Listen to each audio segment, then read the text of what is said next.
relax, and in the process, release anything that might have bugged you today or any tension that you're foreseeing. At times, some of the things that disturb us are things that we are foreseeing, which may not necessarily come into existence.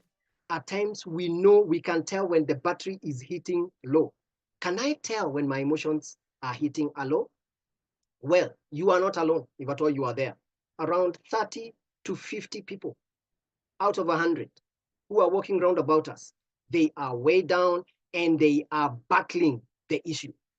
And so the question is, when we talk about emotional overwhelm, then what is it?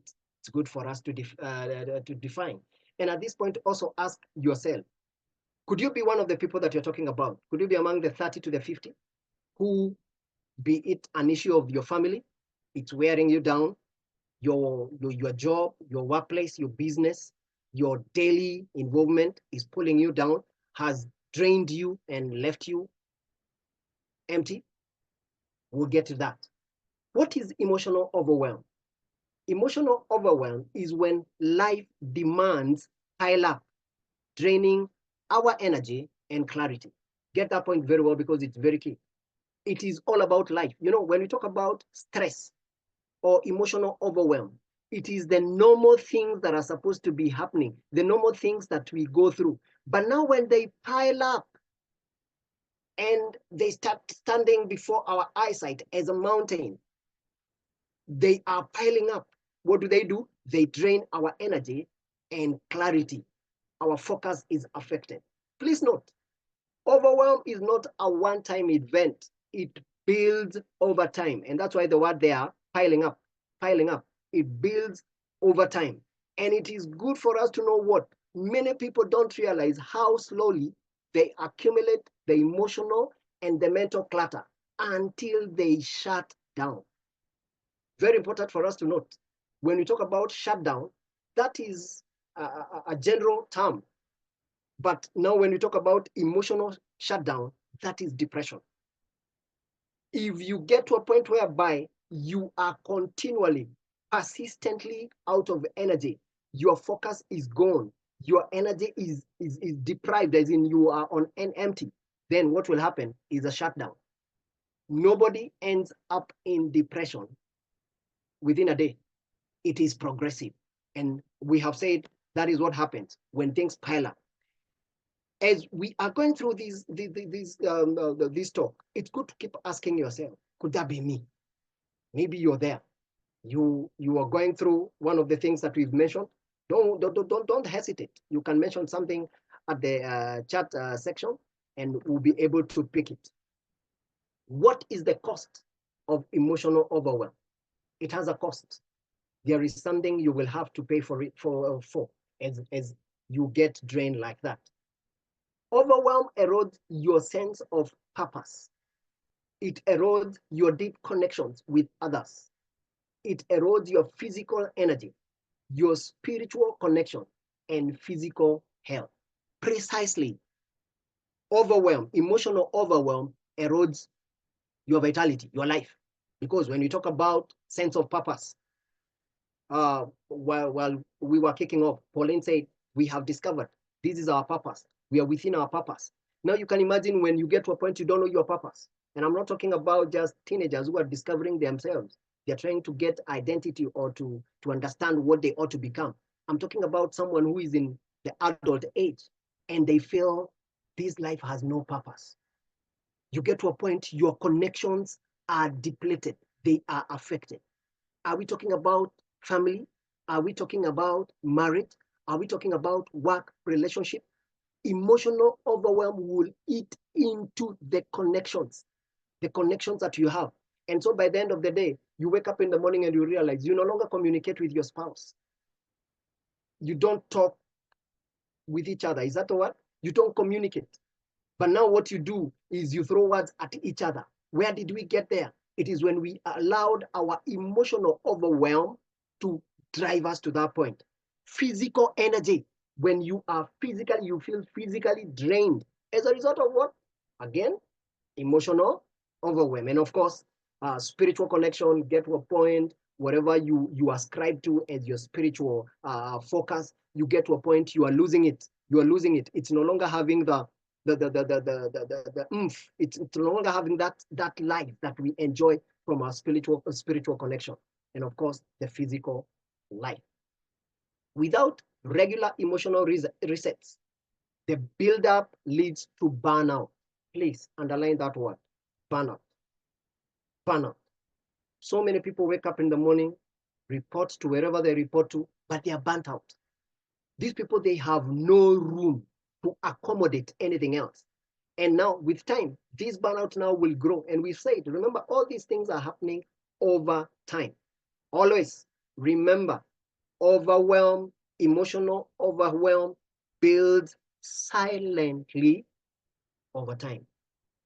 It's a silent killer, quietly doing its work behind the scenes. And so when we talk about the reset, this is where now we need to call ourselves to order and ask ourselves, how am I doing on this? Pauline, how am I running this? And so I want to believe I've been audible, my dear. And so maybe you can let me know how we are doing. Pauline? You've done very well. Thank you, Peter. Yeah. Mm-hmm. Before we move on, I am wondering, how do I manage my emotions when I'm a mom with a child who, well, I'm a working mom and I have this child who, whatever the age might be, so I am trying to juggle the two. Do you think there are ways that I can figure out how to handle my emotions such that they don't negatively affect the child in future? Are there ways that you think that can be handled? Does that resonate with what you have just talked about? Very true. I believe the first slide captured a little bit on that, and that is what we were talking about. The moment you are emotionally overwhelmed, you can't juggle the two. On a normal day, by the time you're becoming a mother, you had what it took you what it takes for you to become a mother. By the time you were at your workplace or doing your business or your wherever you report to, you had what it takes. The problem comes, the balance now, it starts to, there starts to be a conflict, the balancing act, the moment you are not at a point to know when to reset your emotions to the point where you had optimum performance, peak performance. All right. And so I believe it's very possible for us to balance those things as long as we know how to hit the reset button when it comes to our emotion. And that's what we will be delving into as we move on. Okay, thank you. As we move along, it hits me that I've actually experienced emotional turmoil in the last several years. So I'm actually going to talk about a bit about myself and the wake-up call that I received. And that is what has brought me this far. So several years ago, I'm employed and I'm thinking, this is it. But then somehow juggling, as Peter is bringing it out, juggling my career, juggling family, and then there are friends who are expecting me to be present. It became really difficult, finding myself going into major stress, sleepless nights, and then that, of course, affected my physical well-being. And I was just tired and angry. And guess what? I hit a breaking point. But then, in as much as I hit a breaking point, I am grateful that I ended up finding my reset, Peter. So in the process, I found things that were working for me. I found that journaling was one of the things. So I started this thing that actually worked very well. I'd take 5 things that I was grateful for every day, and I had this separate notebook just for that. So I'd be writing 5 things every day that I'm grateful for. That ended up picking up some aspects of negativity that were inside me. And then I also started appreciating people around me more, appreciating circumstances that I found myself in. And the other thing was prayer. There are times we feel disconnected from God, or whatever it is that you call in your spiritual aspect of being. But the thing is, at the end of the day, a connection with God is what helps us find that inner peace. And so I started relying more on prayer, becoming more fervent and having an easier, streamlined prayer life. And I'm not really talking about the spiritual aspect of it, but just letting myself go. You know, like if I need to cry or if I am feeling overwhelmed at some point, and I just take a breather and I pray. Now that became my lifeline. And in the process of finding myself, in the process of discovering things that I'm passionate about, things that I now call my purpose, I ended up writing a book. And that book is something that is part of the journey I am on. It is all about gratitude. I have just said I journaled 5 things that I was grateful for every day. So gratitude became a critical aspect of my being, and it helped to shift my focus. And it started from something that I was doing every day to something that I now look forward to. And as we move on, if you don't mind, put on the chat that one thing that you're grateful for today. We've had different things we've been doing throughout the day. So put on the chat, what is that one thing that you're grateful for today? Is it that cup of water that you took today? Is it the fact that there wasn't traffic on your way home? Who knows? Put in the chat. We are waiting. What is that one thing that you're grateful for today?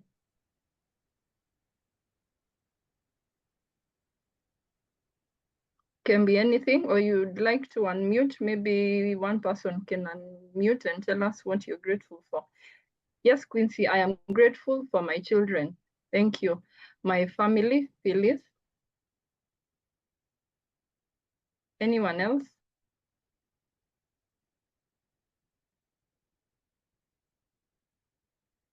Now, we will be delving into gratitude a bit more during upcoming sessions. This particular one, we just wanted us to get a feel of one way in which you can help work on your emotional reset. Yes, Edwin says my health, Gerald says my family. You can keep those coming as we move on. Peter. Sorry. I like the fact that you have brought gratitude. And I was hoping that Gerald will say something. As we were taking off when you asked about our expectation, Gerald asked, how do we have gratitude and emotional reset coming in? And I believe you have pulled it so well that when you felt emotionally you are overwhelmed, gratitude is one of the things that you did. And you also spoke about journaling. We'll get into this. But first and foremost, I'm getting to a point of asking myself, Pauline, how can I tell? Are there signs?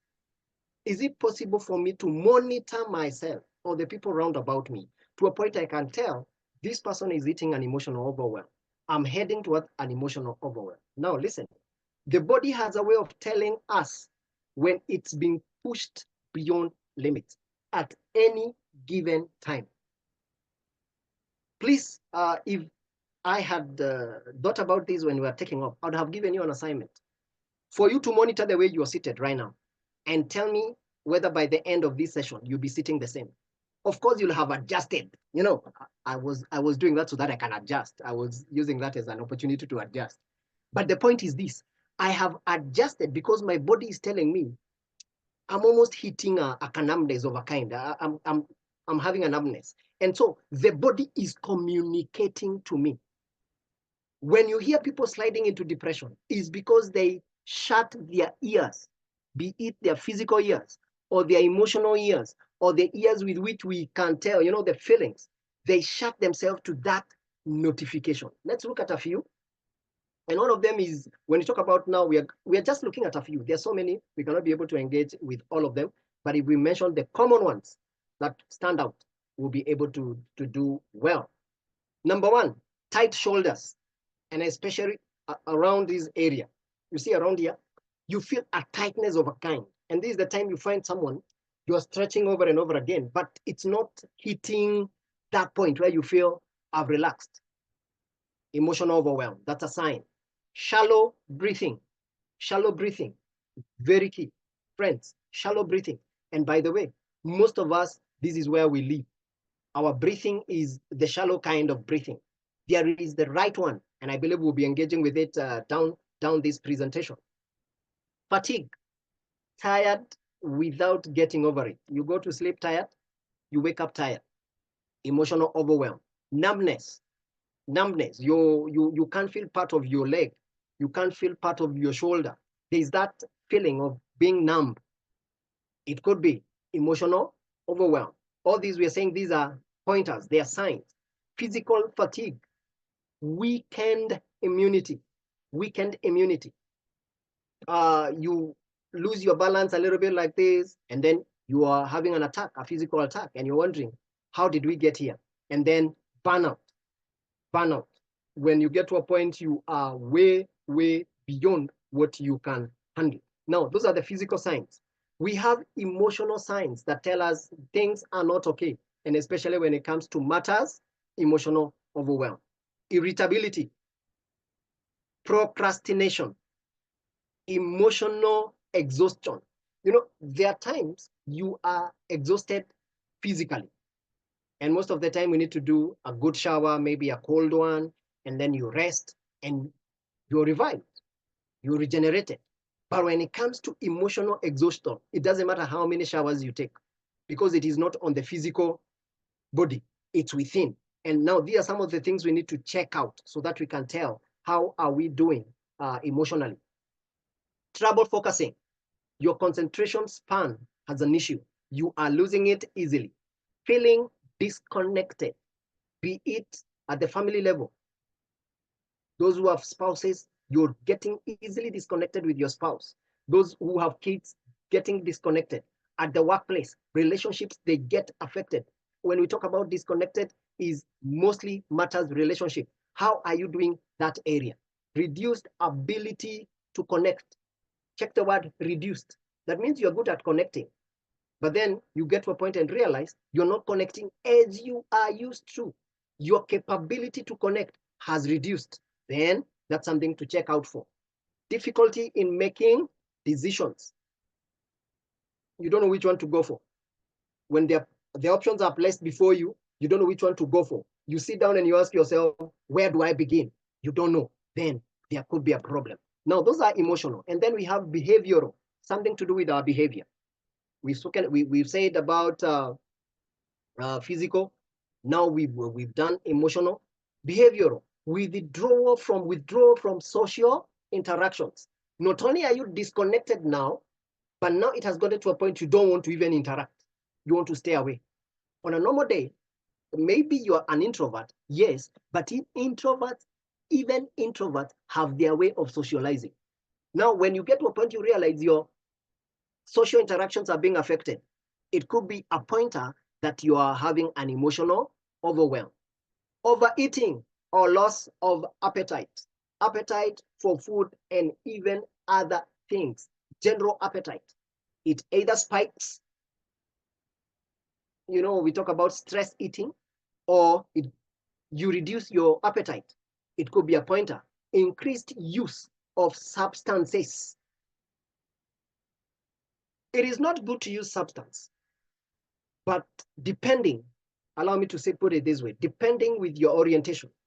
There are those people who they have a substance that they use or abuse. Now, when you find you are having a tendency to increase, then it's a pointer. You are not doing well. Disorganization, all messed up, and you're okay with a mess. And previously, you never you are not comfortable with a mess. When you talk about disorganization, is when you are outside your comfort zone. Then there is a pointer. Restlessness or difficulty in sitting still. You cannot still. You want to wake up. A few minutes, you want to sit down. You want to pace. If we ask you what's happening, you're like, what do you mean? I'm okay. But on a normal day, this is not you. All these things, remember, these are things that get you from your normal functioning, be it physically, be it emotionally, or when it comes to your behavior. When you are out of your normal functioning, then that is a signal of, could it be an emotional overwhelm? Could it be? Are you here? Have you seen a sign or two? Could you be going through something right now? You can mention it at the chat section, and I know that Pauline will handle 2 or 3. Pauline, you have it.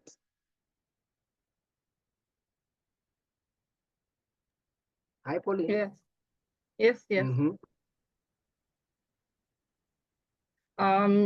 On the chat, we have people who said different things that they're grateful for. Maybe we can go back to that.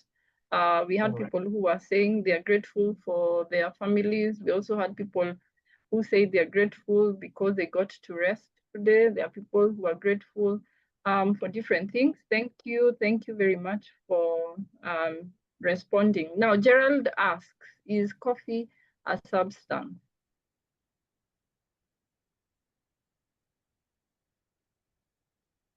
Is coffee a substance?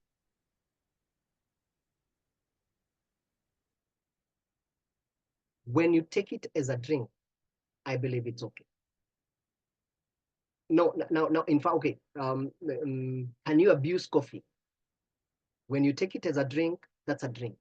But now, when you become dependent on it, there is a craving. You need it to function. Then I think you've abused it, because of course it's a substance. The question would be, can you abuse coffee? I'm thinking I start to be corrected. I don't know whether that is it, Pauline.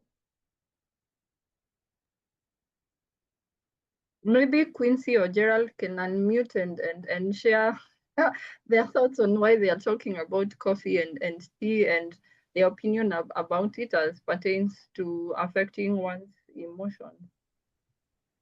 I saw the question, is coffee a substance? And I was wondering what the substance would be, and I think that's caffeine. And then I said, well, even tea has caffeine. So that's the only thing I was thinking about. I'll go back on mute. Okay. Gerald?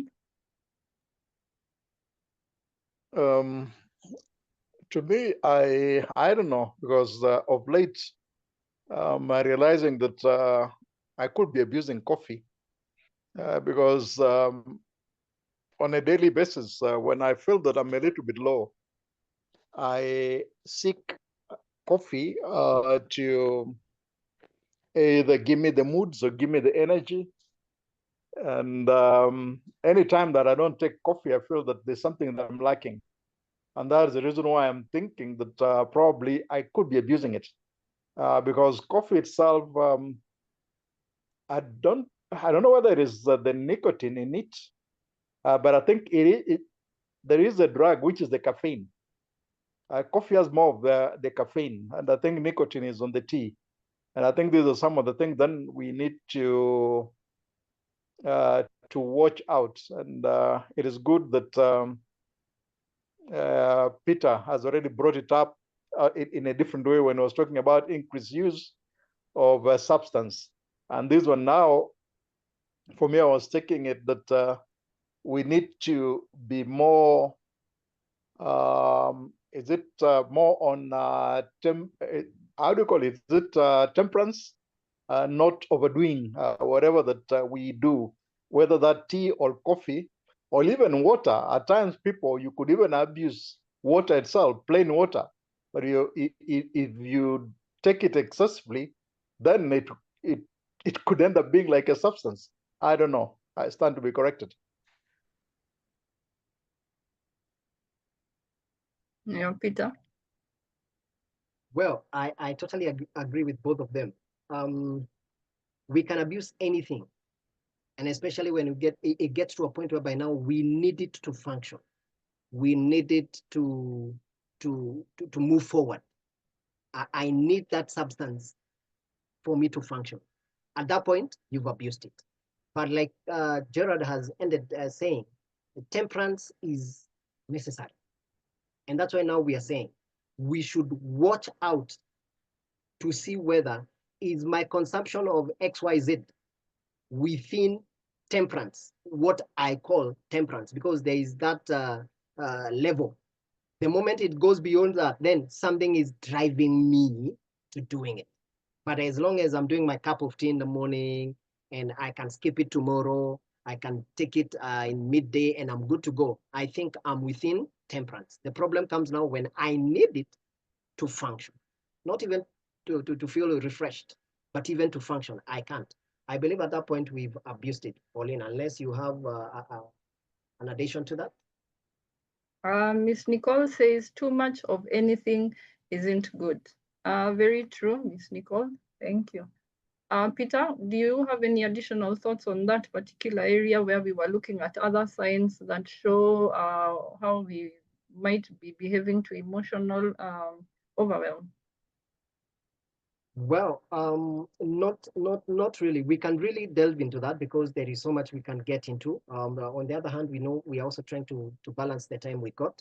If someone can be able to walk through what we've said, the physical signs, we have laid them down very well. The emotional signs, we've laid them down very well. The behavioral signs. Now, these are pointers that we could be having an issue. Now, at some point, you had mentioned about an exercise you did or something like that. Where are you at with that? Okay, thank you. So one of the things that I found interesting when I was doing my research on different ways I could handle the emotional overwhelm that I was experiencing is a journal.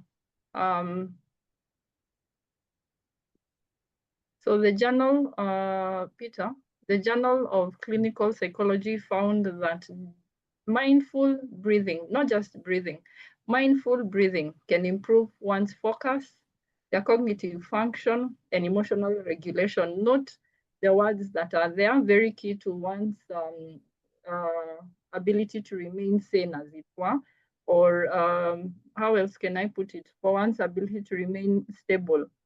So mindful breathing not only will work for your physical health, but it also helps you in regulating your emotions. Now, as you incorporate mindful breathing every day, we are going to see how it will enhance your overall well-being. Peter? So something I'd like us to look at today is what we call box breathing. Box like a box which has 4 sides, box breathing. So before you play it, allow me to explain. Now, box breathing entails inhaling for 4 seconds. So you're breathing in for 4 seconds, and then you hold your breath for 4 seconds, you exhale for 4 seconds, and then you hold it for 4 seconds. Peter, you can play it. So we see how it works before we test it. You hold for 4 seconds, exhale for another 4, and then you hold it. That is box breathing. Now I'd like all of us to try it. Preferably if you can close your eyes, that would be good. And we are counting 4 seconds, so that will be 1, 2, 3, 4. So Peter, we can start on the inhale. So close your eyes and just sit back, relax. Inhale, inhale, 1, 2, 3, 4, hold, 1, 2, 3, 4, exhale, 1, 2, 3, 4, hold, 1, 2, 3, 4. Have we done it? Give me a thumbs up or a yes on the chat if you have done it. While we try it again, give me a yes if you've managed to do it. Oh yes, excellent. So we do it again. Thank you, thank you. Close your eyes, sit up, just relax, relax. And in the process, release anything that might have bugged you today or any tension that you're foreseeing. At times, some of the things that disturb us are things that we are foreseeing, which may not necessarily come into existence. So we close our eyes and we inhale, 4 seconds start. 1, 2, 3, 4, hold. 1, 2, 3, 4, exhale. 1, 2, 3, 4, hold. 1, 2, 3, 4. How are we feeling? Any change? Or maybe we've not done enough of them. Yeah, anyone who has felt anything? You can chat. I So can this say is one of that yeah. I feel that the lungs are opening, and right now I can actually breathe more than initially. Okay, excellent. Cool stuff. Thank you, Gerald. So this is one of the many. Quincy says, I feel the heart rate slowing. Nice, nice. Who else has felt something physical happening to them? Box breathing. Anyone else? Should we do it one last time now that we have people who joined the call, Peter? Okay. Yeah. Okay. So what we are doing for those who joined, we are doing box breathing. The intention of this is to have mindful breathing so that it helps us put our emotions in check. So you will inhale for 4 seconds, hold for 4 seconds, exhale for 4 seconds, and then hold for another 4. So close your eyes and relax. And we go, Peter. Inhale. 1, 2, 3, 4. Hold. 1, 2, 3, 4. Exhale. 1, 2, 3, 4. Hold. 1, 2, 3, 4. So you can try that several other times. And this is one of the ways that will help you do mindful breathing. So you're checking how your lungs are expanding, you're checking how your breathing sounds, and it will help calm down anything that might be happening in your emotions. Gerald says, I feel the lungs opening up. Good stuff, good stuff. Thank you for joining in this exercise, Peter. Thank you. That was good. One thing I like it when you lead us through that, and it's something I've seen you do it before, is the fact that you tell us to close our eyes. Maybe it's also good to mention to us that the reason why you tell us to close our eyes is so that we can focus. We are able to focus on this particular exercise. This is the point you shut out everything else.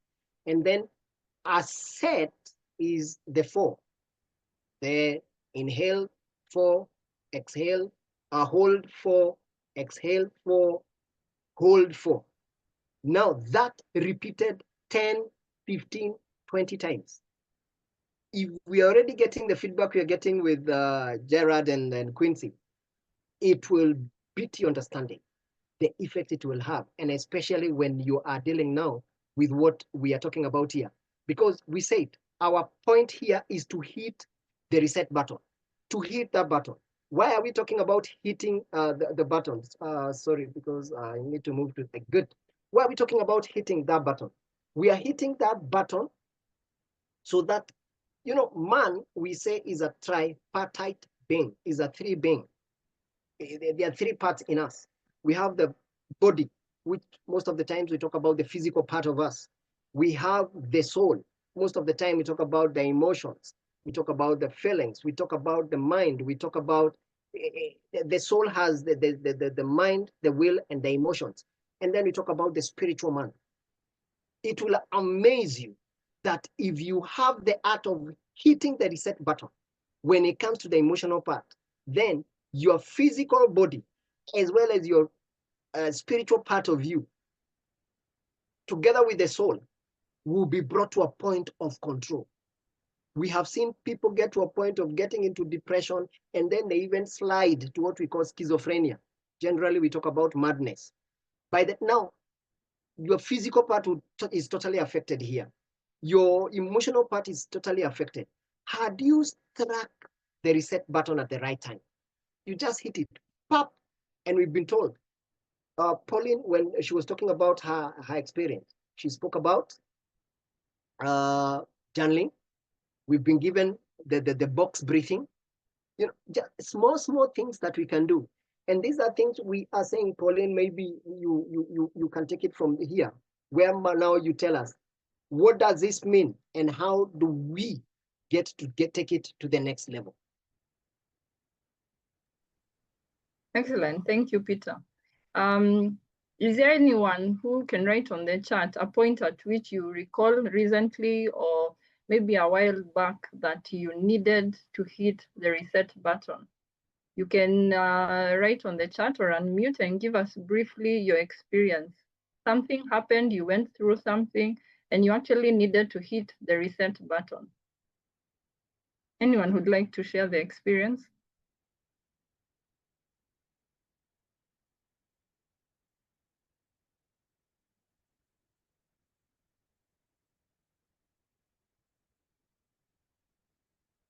Deepa says, when I lost my dad in July 2024, this really shook her. Deepa is a good friend of mine.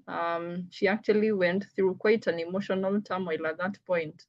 Deepa, but I want to believe you're in a better place right now, having hit the reset button. Anyone else? Anyone else who went through something that required you to hit the reset button? Or maybe you didn't even note that that would have worked for you.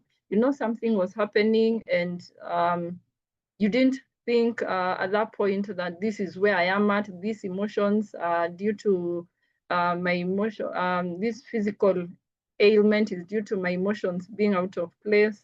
So the aim of this particular webinar is for us to recognize that there are those physical, those emotional, those behavioral symptoms that we need to look out for.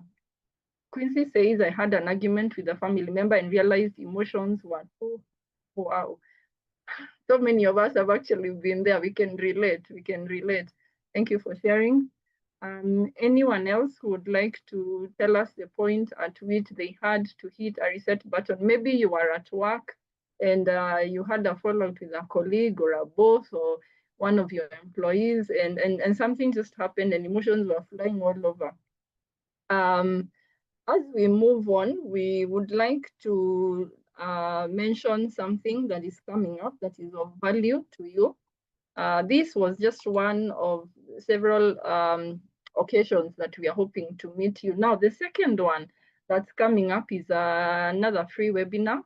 And this we are calling Find Your Spark. So today we have learned what are the physical, the biological, the behavioral things that we look out for when we want to feel how we are emotionally. So why am I getting this irritable? Why did that actually hurt that much? Why am I feeling so drained? Why don't I want to wake up in the morning? That is what we've covered today.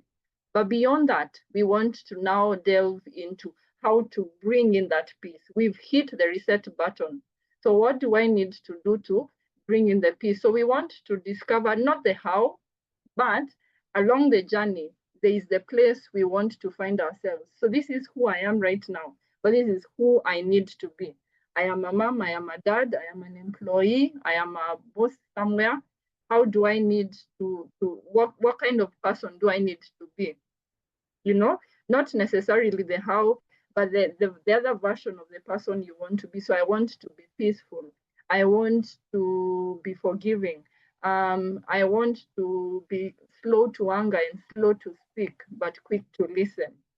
So we'll be talking about rediscovering peace and purpose. Now, this is an event we are really looking forward to. It will be held on Friday next week. Though we noted today there were projections about Friday being a holiday, we will ask for your feedback towards the end on whether you'd like to attend the next webinar on Friday or on Thursday the 5th, same time.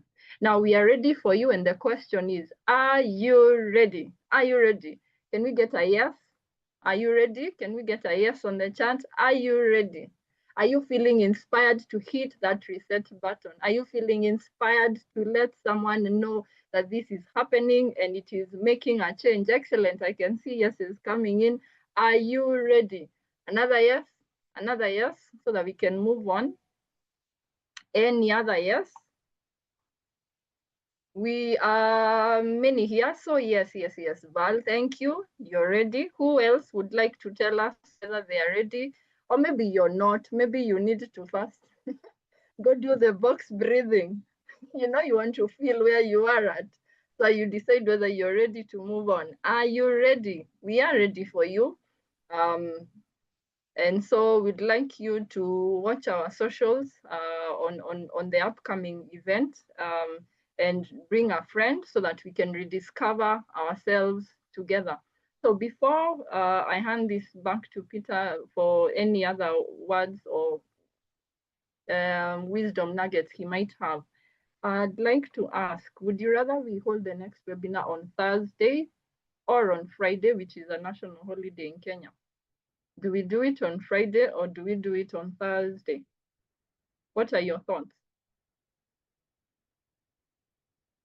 Thursday, Gerald says.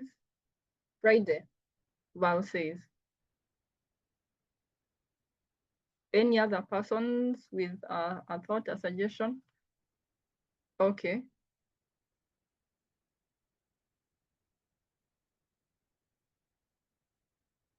So we have 3 Thursdays so far and 1 Friday. Anyone else would like to suggest which day would work? Thursday. Okay, I guess Thursday is it. Val, tutakuwa na kando. But I hope you can manage to juggle stuff, move around stuff, and we see you on Thursday. Thursday it is. So Thursday, the 5th of May, 7 p.m. We will be here with you to move on to the next phase. Yes, of course, my dear. To move on to the next phase of this emotional reset journey. And along the way, we'll also discover how to use gratitude and all these other nuggets. And so ensure you stay tuned. Do not move away. Stay tuned. There's a lot more coming up, and we are super excited. Super excited. Peter.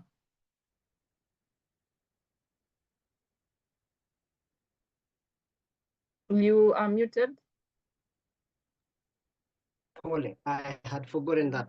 I like the interaction, and I keep telling you you're good. You're good at that, and you're smart. I'm looking forward to Thursday, not Friday now. Thursday. One of the things that I'm looking forward to understanding better, because it's also something I want to understand better, is something we call emotional rhythm. We have a rhythm. So how do I discover? What do I look out for me to know my rhythm? Like you said, and you've put it so well. You put it so well. Previously, or the session we had today, we are looking at what could be wrong, and now we'll be looking at what is the right, the correct parameters of saying I am within my rhythm. And so, just like you say, Thursday the 5th, let's hit it. We will be here. And like we are saying down there, keep the momentum going. When we start on this, let's keep it going. And it is such a great thing and a great honor to have had the people with us. I'm asking myself something, Pauline. Maybe there's a question or two that we can handle, one or two that can be thrown at the chat section. I don't know whether that is permissible. Yes, we have time. We can take some questions now.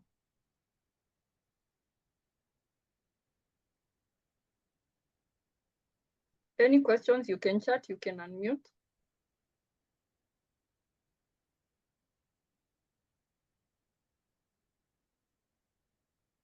If there is no question while we are still thinking, I have a question for you. How do we feel about today's session? How do we feel about today's webinar? Would you like more of this? How do you feel? There are those who gave expectations at the beginning. Have we met your expectations? Esther, Peter is asking, Esther is asking, how long can one take before they hit the reset button? Wow, questions are flying in. Thank you, keep them coming. How long can one take before hitting the reset button? And Deepa asks, yes, even though I joined late. That's fine, Deepa. That is fine. Awakening moment. Thank you, Gerald. Thank you, Deepa. Peter, you'd like to handle Esther's question? Let me hit it. How long can one take before hitting the reset button? This is what we recommend. As soon as you discover you are off your emotional rhythm, I'm using that word, we will get into it. As long as you find that you have an emotional overwhelm, like Pauline shared with us, she continued in that process until she hit it. The moment you know you are off, we will be looking at that in a deeper way. Hit it immediately. This is what happened. One of the things we've been saying and I've been repeating over and over again in this presentation, it happens, the overwhelm happens over time. It happens over time. It continues, it's over time. So the sooner you interrupt it, the better.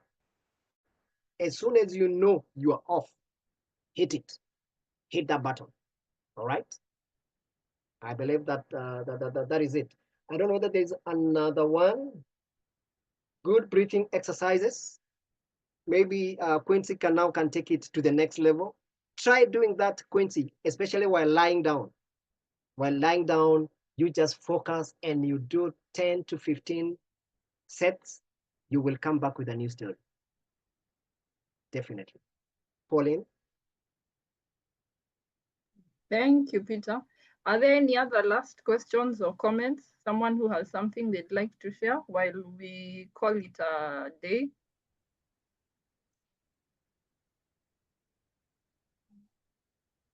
So can you kindly put on the chat a 1 if you will join us on Thursday? Give us a 1.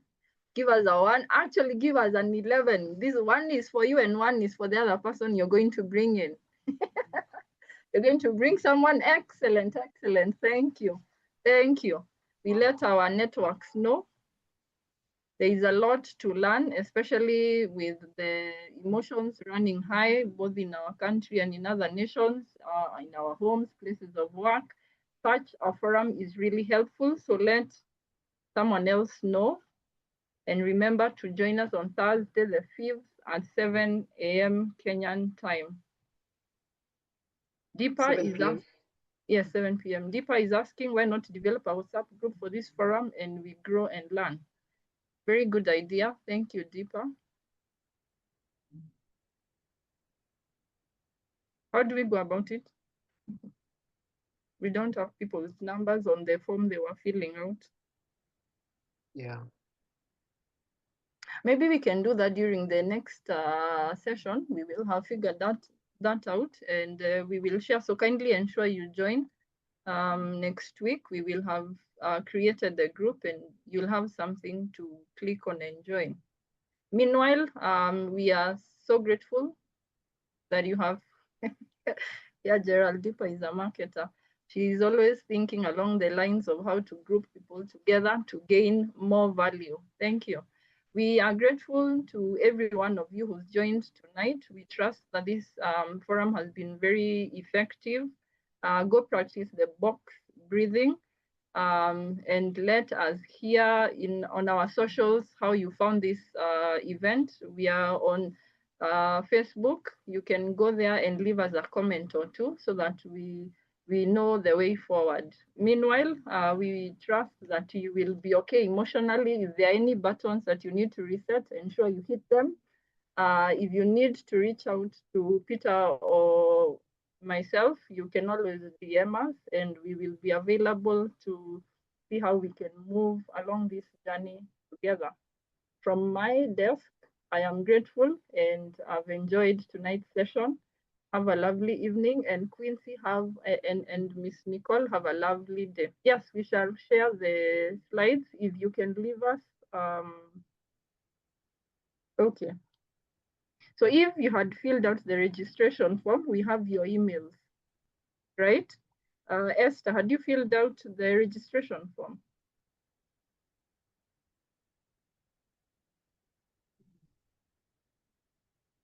I had an Esther there. Yes, I have seen your name. Okay, so we will share the content with people who fill out the form. Okay, Gerald, we've picked that. Anyone else who would like to receive the notes?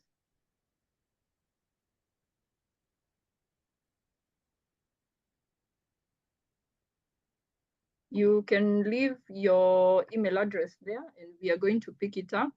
That's fine, Val. That's fine. Thank you, Quincy. Leave your email address. We will pick it up so that we can share the notes with you, the presentation. Peter? Well, mine is just, yeah. Yeah. I move on. Mine is Yes, to please. say thank you. Thank you so much. Thank you so much, ladies and gentlemen. It was an honor having you here and doing this together. I believe we make each other better as we go. And so, like we've agreed on Thursday, 7 p.m. East African time, let's hit that time. Let's get this done. And God bless you. It's been a great, great honor. Asanteni sana. Thank you.